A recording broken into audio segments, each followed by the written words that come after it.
There's a hidden cause of arthritis, especially if it's in these knuckles right here. The knuckles of the first digit and the second on either side, and the knee joint. But this arthritis could be in other joints as well. And that hidden cause is iron overload. Let me explain. There's a condition called hemochromatosis, okay?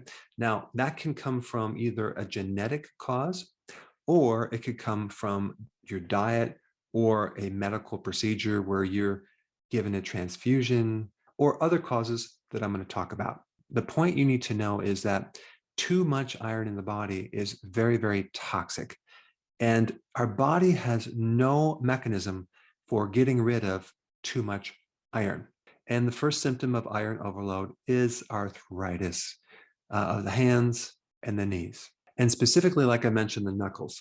Now, there are a lot of other symptoms related to iron overload as well, like fatigue, like abdominal pain or bloating, like liver cirrhosis, insulin resistance, diabetes, erectile dysfunction, hypogonadism, and an overall increase in infection because certain pathogens live off of iron.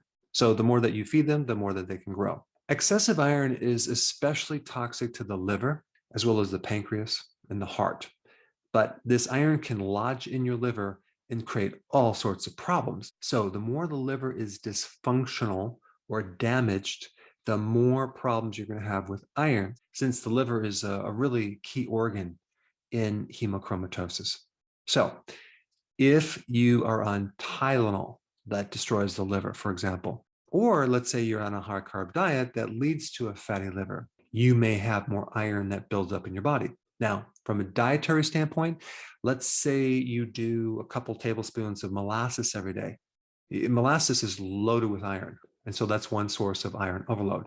But probably a bigger source would be in the multivitamin mineral that you're taking right now. So many people are taking the one-a-days that are just loaded with iron, and especially the wrong type of iron. They have what's called elemental iron, which can be absorbed very easily in the body. Now, the iron you get from vegetables, for example, are not very easily absorbed. And so if you were to have a problem with iron and only eat red meat, for example, that could create a problem. But usually the people that are doing red meat with sugar or starches, like meat and potatoes or meat and pasta, are going to have more of a problem because of that combination of protein and sugar creates glycation, which basically is a compound that kind of clogs everything up and occurs as an effect from high blood glucose. And then the iron creates more liver problems, which create more retention of iron. So it's a never-ending cycle. So understanding what to do with your diet is very, very important if you have iron overload. But you need to know if you have this problem, you don't want to start adding more iron into the diet. You don't want to start taking iron supplements. You don't want to take molasses. You don't want to do anything that weakens or destroys your liver. Now, fiber can reduce the iron overload. So if you were to do some red meat with vegetables, for example, that might be a better solution. And the other thing that is in fiber is called phytic acid. And apparently phytic acid is something that can reduce your iron. So even though I've done videos on the negative effects of phytic acid, because it blocks your absorption of minerals, right? Like zinc and magnesium, but also iron. But if you have an iron overload situation, taking a supplement with phytic acid might be beneficial. And the form I would recommend would be something called inositol hexaphosphate, IP6. Other things that can reduce iron would be green tea, cilantro, quercetin, and even donating blood can actually be very beneficial. So there are certain minerals in our body that tend to accumulate and create destruction, especially as we get older.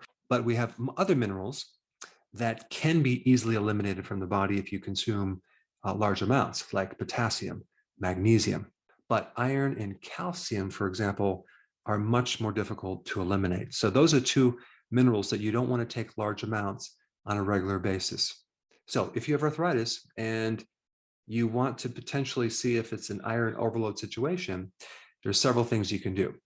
stop the iron supplements, start improving your liver, take a remedy like phytic acid or green tea or quercetin, or even donate blood and see if your arthritis gets better. Now, for more information on how to improve liver function, this is the next video you should watch right here.